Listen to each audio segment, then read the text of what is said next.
In 1839, a Chinese government official ordered his men to seize 1,400 tons of British opium and destroy it. Every chest, every brick, gone. The British response was not diplomatic. They sent warships. They bombarded Chinese ports. They forced China into one of the most humiliating treaties in its history, ceding Hong Kong, opening 5 ports to foreign trade, and paying reparations to the country that had been illegally flooding its population with drugs. That war was called the First Opium War. And it was not really about opium.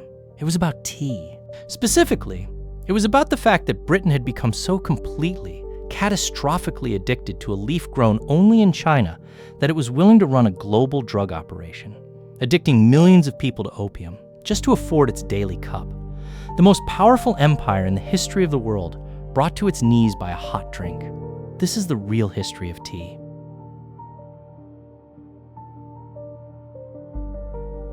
And it starts not with a war, but with a leaf falling into a pot of boiling water 5,000 years ago.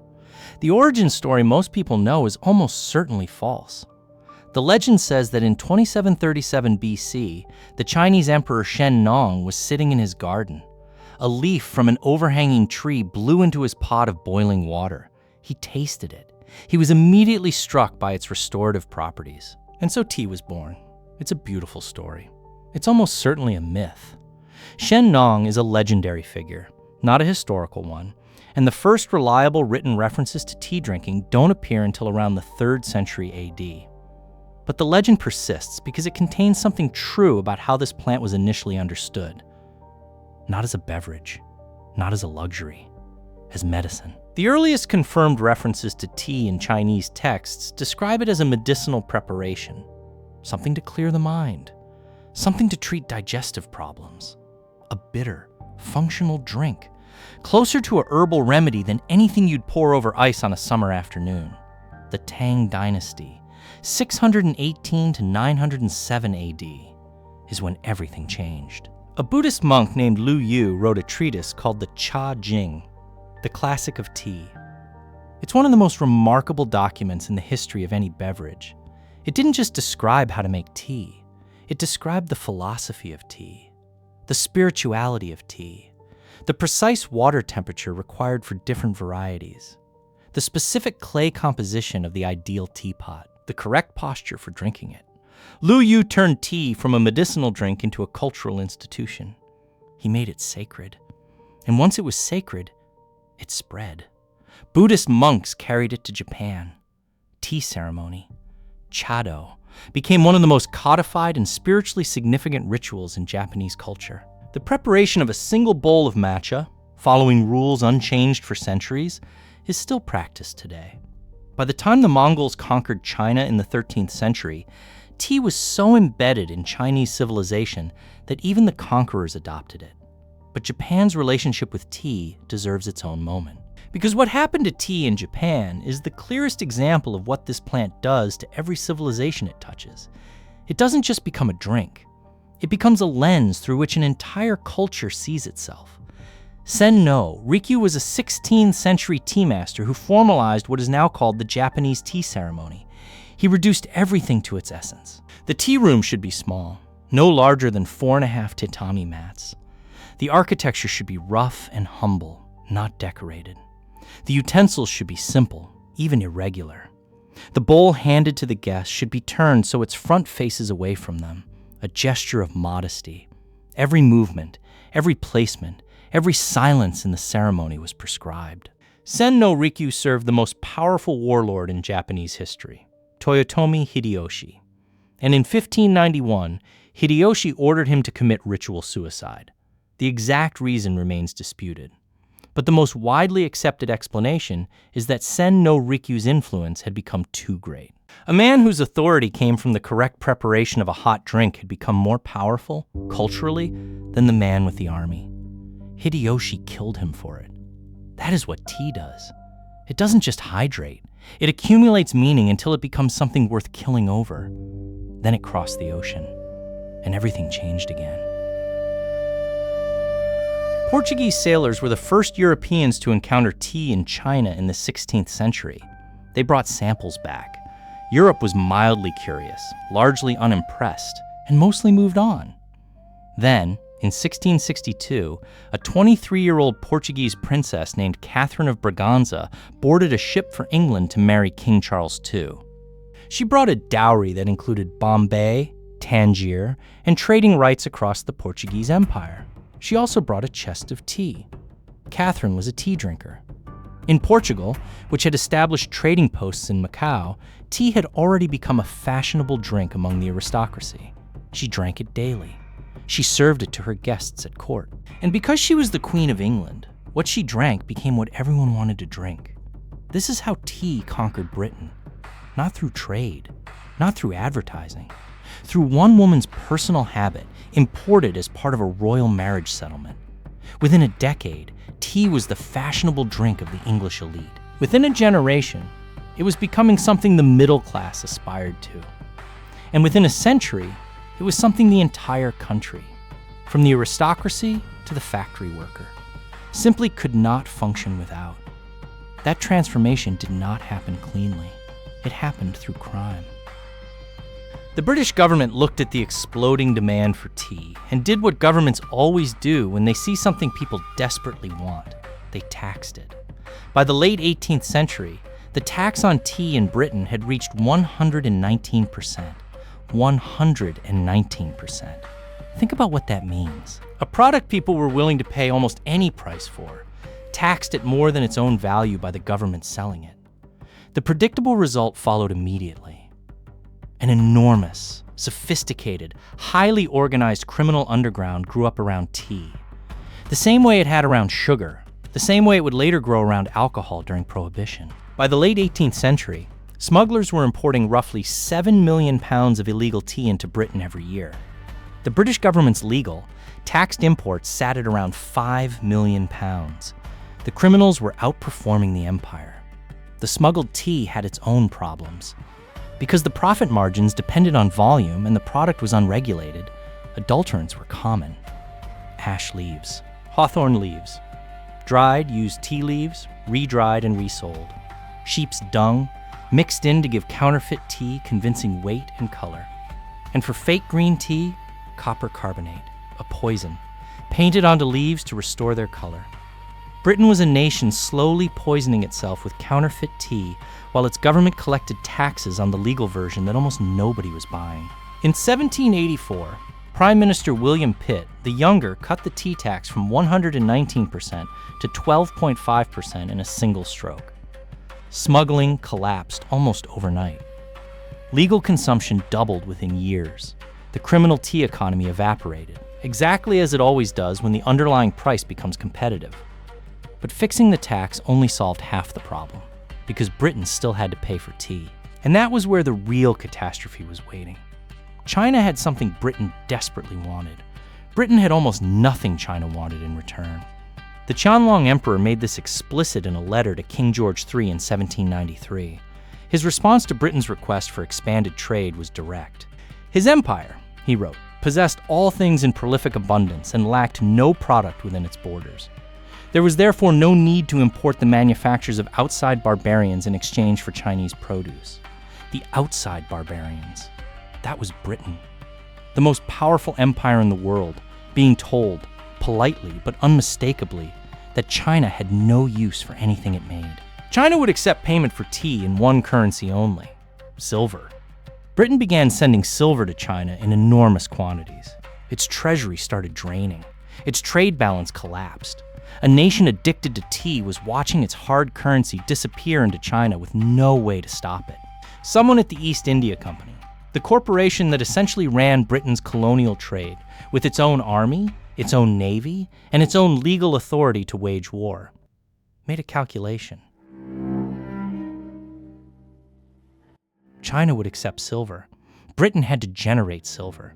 And there was one product Britain could produce cheaply in its Indian territories that Chinese merchants were willing to pay silver for: opium. The East India Company began industrializing opium production in Bengal, growing it, processing it, packaging it, then smuggling it into China through a network of licensed and unlicensed dealers, deliberately bypassing Chinese law, deliberately targeting Chinese consumers to create addiction, deliberately using the silver generated by those sales to fund purchases of tea. Between 1821 and 1837, opium imports into China quintupled. Millions of people became addicted. The social devastation was measurable and documented. Chinese officials wrote about it, reported on it, warned the emperor about it. Entire villages hollowed out. Government officials compromised. The economy distorted by an illegal drug flooding in from a foreign empire that needed to pay for its breakfast drink. In 1839, the Chinese government had had enough. Imperial Commissioner Lin Zexu seized and destroyed 1,400 tons of British opium. He wrote a letter to Queen Victoria appealing to her conscience, asking how a nation that banned opium at home could justify selling it abroad. Britain sent warships. The First Opium War lasted 3 years. China lost. Hong Kong was ceded. 5 ports were forced open. Reparations were paid. And the tea kept flowing. The scale of that flow is difficult to comprehend without one specific detail. Tea was so valuable in Britain that the desire to get it there faster, fresher, ahead of competitors, drove the construction of the most beautiful and technologically advanced sailing ships ever built, the tea clippers. In the 1840s and 1850s, a new class of vessel emerged from American and British shipyards. Narrow-hulled, raked masts, enormous spreads of canvas, built for one purpose: speed across open ocean. The Cutty Sark, the Thermopylae, the Ariel. These ships were engineering masterpieces, and they existed entirely because British merchants were willing to pay a premium for the first tea of the season, the freshest leaves from the new harvest, delivered before anyone else's cargo arrived. The Great Tea Race of 1866 is the most famous example. 9 clipper ships left Foochow, China, on the same day in May. They raced 16,000 miles around the Cape of Good Hope and up the Atlantic. The first 3 ships to arrive in London, Taiping, Ariel, and Sarika, docked within hours of each other after 99 days at sea. The Taiping won by 20 minutes. 20 minutes. After 3 months and 16,000 miles of open ocean. The obsession with tea had created an entire competitive industry around the physics of moving wind through canvas as efficiently as possible. The fastest ships humanity had ever built were essentially delivery vehicles for a hot drink. And then steam power made them obsolete. In 1869, the Suez Canal opened. Steamships could use it. Sailing clippers could not. Within a decade, the era of the tea clipper was over. But the tea kept coming. But even winning a war couldn't solve Britain's fundamental problem. It still depended entirely on China for a substance it could not function without. One diplomatic crisis, one harvest failure, one Chinese decision to simply stop exporting, and Britain's entire tea supply was gone. The solution Britain chose was theft. In 1848, the East India Company sent a Scottish botanist named Robert Fortune on a mission into the interior of China. His brief was simple and audacious: find the tea plants, learn the processing techniques, and bring everything back: plants, seeds, and people, to establish tea cultivation in British India. There was a complication. Westerners were banned from China's interior tea-growing regions. The penalty for being discovered was execution. Fortune shaved the front of his head. He grew a queue. The long braid required of men under Tang Dynasty rule. He dressed in Chinese robes. He claimed to be a merchant from a distant province to explain his imperfect Mandarin. And he traveled, in constant mortal danger, through the mountainous tea regions of Anhui and Fujian provinces, documenting everything. He didn't just collect seeds. He collected tens of thousands of live plants, transported in sealed glass cases called Wardian cases, an early form of portable terrarium that kept plants alive on long ocean voyages. He recruited experienced Chinese tea workers, persuading them to travel to India to transfer their knowledge to British plantations. He smuggled out not just the plant, but the intellectual property. The processing techniques, the roasting methods, the expertise that the Chinese had developed over centuries. Fortune's mission is considered the largest act of industrial espionage in history. And it worked. Within decades, the Darjeeling and Assam regions of India had become major tea-producing areas, supplying the British Empire with tea it no longer had to buy from China at all. The Chinese monopoly on tea, which had existed for thousands of years, was broken by one man in a disguise. The tea that fortune stole eventually made its way to everywhere, including, in 1773, a harbor in Boston. The Boston Tea Party is taught in schools as an act of colonial rebellion against British taxation. And it was. But the specific mechanism is usually glossed over in a way that misses the real story. The British East India Company was, by 1773, facing financial collapse. Its warehouses in London were full of unsold tea, because American colonists were buying smuggled Dutch tea instead of the taxed British product. Parliament passed the Tea Act, which allowed the company to sell its surplus tea directly to the colonies, bypassing local merchants at a price low enough to undercut even the smugglers. This was not a tax increase. It was actually a price decrease. But it was a monopoly move, a corporation using government legislation to crush its competitors. American merchants, whose livelihoods depended on the tea trade, saw it clearly. The Sons of Liberty dumped 342 chests of company tea into Boston Harbor. That act helped ignite the American Revolution, and it changed American culture permanently. Before the Revolution, Americans drank tea. After it, drinking tea became an act of loyalty to the British Crown, something a patriot simply didn't do. The shift to coffee was a political statement. It became a cultural habit. It became permanent. Americans don't prefer coffee because they like the taste better. Americans prefer coffee because drinking tea once meant you supported the king. Today, tea is the most consumed beverage on Earth after water. Over 3 billion cups are drunk every day. The industry generates roughly $200 billion annually. The rolling hills of Darjeeling, the highlands of Sri Lanka, the tea estates of Kenya, all of them exist because of decisions made by an empire that needed to feed an addiction and couldn't afford to pay for it, honestly. The plantation system that Robert Fortune's theft made possible was built on low-wage labor that has never fully escaped its colonial structure. Tea pickers in Assam, some of the lowest-paid agricultural workers in India, work under conditions that have been described by labor researchers as a direct continuation of the indentured labor system that existed under British rule. The Plantation Labor Act that governs their employment was written in 1951 and has not been substantively reformed since. The tea in your cup passed through a supply chain that runs in an almost unbroken line from the moment an empire decided that addiction was cheaper than diplomacy. So here's what tea actually is: a leaf that began as medicine. That became a spiritual practice. That became a luxury. That became an addiction. That funded a drug war. That sparked a revolution. That was stolen by a man in a disguise and transplanted into a colonial labor system that still exists today. The Qianlong Emperor told Britain that his empire needed nothing from the outside world.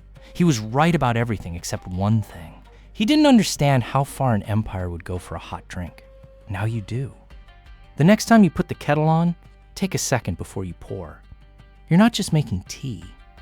You're standing at the end of 5,000 years of obsession, crime, war, and theft, all concentrated into a cup that costs less than $1. If you want to go deeper on any of the stories we touched on today, the opium trade, the Boston Tea Party, Robert Fortune's espionage mission, they each have entire histories of their own waiting to be uncovered. Subscribe to Deep Coast and we'll get there. And tell us in the comments, did you know the Opium Wars were really about tea? Because most people don't. And that's exactly the kind of thing we're here to change.